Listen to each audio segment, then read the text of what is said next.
샬롬.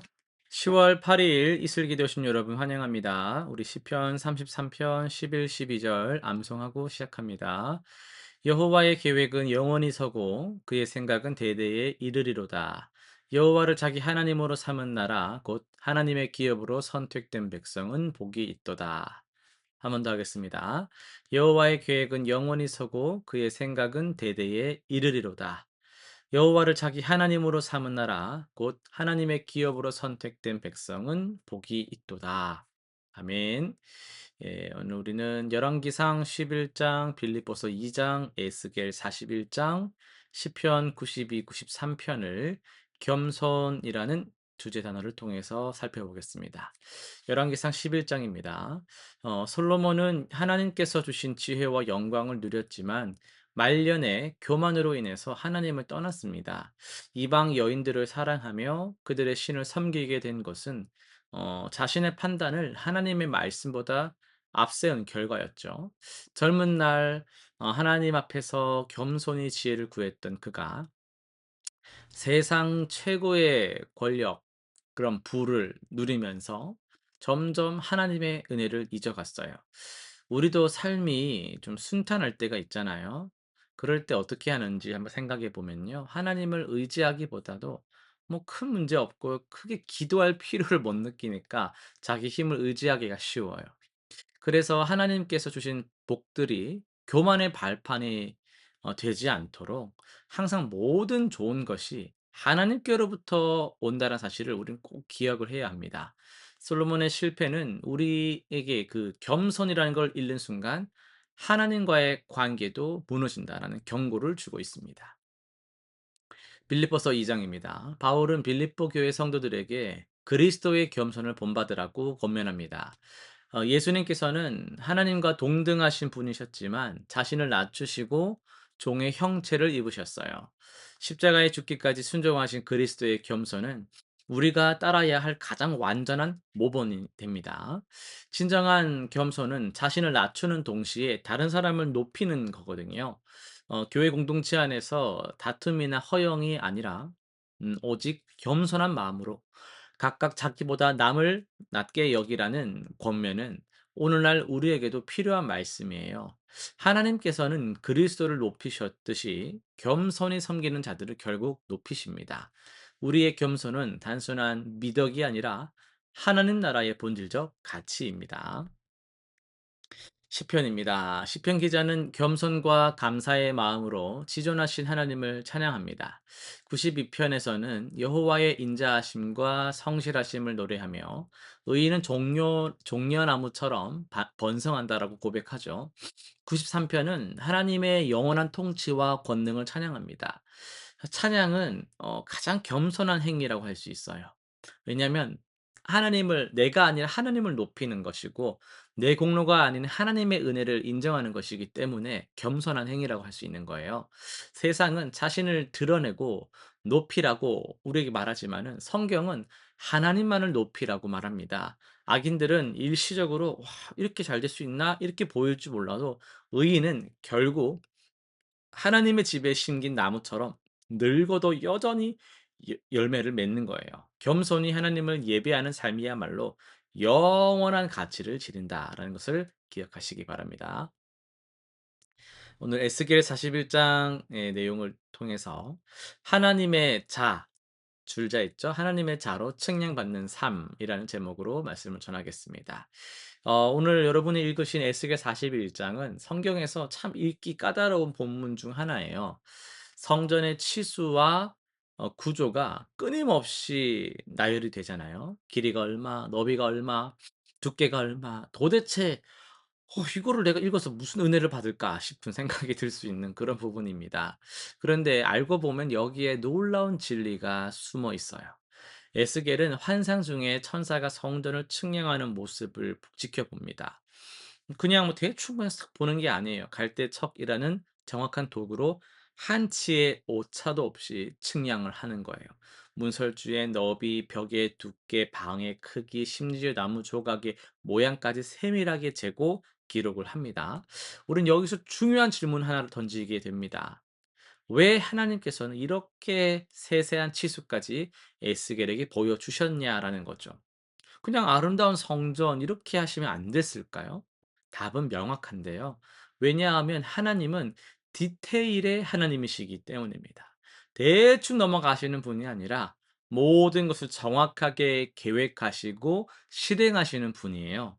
그리고 에스겔에게 요구하신 것은 바로 겸손히 측량을 보라는 것이었습니다.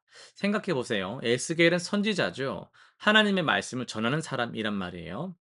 그런 그에게 하나님께서 지금 건축 설계도를 보여주시는 겁니다. 에스겔이 할 일은 그럼 뭐예요? 자기 생각을 말하는 게 절대 아닙니다. 그럼 이 부분을 좀 이렇게 하면 어떨까요? 의견을 제시하는 게 선지자가 하는 일이 아니에요. 그저 보고 듣고 기록하는 거예요. 이것이 바로 하나님 앞에서의 겸손이라는 겁니다. 내가 하나님의 계획이 이렇게 살면 안 될 것 같은데요. 막 하나님의 계획을 이때쯤 응답하셔야 되는 거 아니에요? 막 이렇게 하는 것이 아니라 하나님의 계획을 받아들이는 거예요. 내 기준으로 하나님의 그 뜻을 재보는 게 아니라 하나님의 기준으로 내가 측량을 받는 게 중요한 겁니다. 우리는 너무나 쉽게 하나님을 우리 방식으로 재단하려고 합니다. 하나님이라면 요렇게 하셔야 되는 거 맞지 않나요? 악인들은 다 죽여야 되는 게 아닌가요? 선인들은 다 살려야 되는 거 아닌가요? 하나님은 왜 이런 방식으로 일하십니까? 우리는 우리가 가진 자를 가지고 하나님을 측량하려고 할 때가 있단 말이죠. 그런데 에스겔 41 장은 정반대를 보여주고 있어요. 하나님께서 당신의 자로 우리를 측량하신다라는 거예요.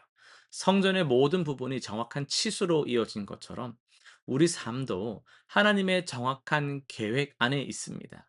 우리가 이해하지 못하는 부분도 왜 이렇게 되는지 모르는 상황도 사실은 하나님의 정밀한 설계 안에 있습니다. 본문을 보면 성전의 벽 두께가 6척이에요. 왜 5척도 아니고 7척도 아니고 6척일까요? 문설주가 7척입니다. 왜 하필 7척일까요? 우리는 모르죠. 하지만 하나님은 아신다라는 거예요. 모든 치수에는 하나님의 의도가 있습니다. 마찬가지로 우리 삶에서도 왜 하필 이 시기에, 왜 하필 이 사람과, 왜 하필 이런 상황에서라고 묻게 될 때가 있습니다. 하지만 하나님께서는 정확히 아십니다. 그분의 계획에는 오차가 없기 때문이죠. 에스겔이 취한 자세를 한번 보세요. 그는 이의를 제기하지 않습니다. 더 나은 아이디어를 제안하지도 않아요. 그저 하나님께서 보여주시는 대로 받아들입니다. 이것이 겸손이에요. 하나님의 방식을 신뢰하는 거예요. 오늘날 우리에게도 이와 같은 겸손이 필요합니다. 하나님께서 우리 삶을 설계하실 때 우리가 이해하지 못하는 부분이 있을 수 있어요. 왜 이런 어려움이 오는지, 왜 기도 응답이 이렇게 되는지 모를 수 있습니다. 그럴 때 우리는 에스겔처럼 겸손히 하나님의 계획을 신뢰해야만 합니다. 성전 측량에서 또 하나 주목할 점은 가장 중요한 곳인 지성소로 갈수록 더 정밀해진다라는 거예요. 하나님께서 거하시는 곳은 그만큼 정확해야 했습니다. 이것은 우리에게 무엇을 말해 줍니까? 하나님과 가까워질수록 우리는 더 정확해져야 합니다. 더 세밀하게 하나님의 뜻을 구해야만 합니다. 대충 신앙생활 하는 것이 아니라 하나님의 기준에 정확히 맞춰가야 한다라는 것이죠. 많은 사람들이 신앙생활을 대충 하려고 할 때가 있어요. 대략 이 정도면 되겠지. 대충 뭐 이 정도 하면은 뭐 나는 괜찮아. 남들보다 나아. 누구보다 나아. 박지사보다 나아. 이 집사보다 나아. 그런데 에스겔 41 장은 말합니다. 하나님께서는 대략을 원하지 않으신다고. 정확함을 원하신다. 완벽주의를 말하는 게 아닙니다. 율법주의를 요구하는 게 아닙니다. 하나님의 은혜로 구원받았지만 그 은혜에 합당하게 살아가려면 하나님의 기준에 민감해야 한다는 뜻이에요. 에스겔이 본 성전은 실제로 지어지지 않았습니다. 이것은 장차 올 완전한 하나님 나라를 상징해요. 그리고 예수 그리스도를 통해 우리가 하나님의 성전이 되었습니다.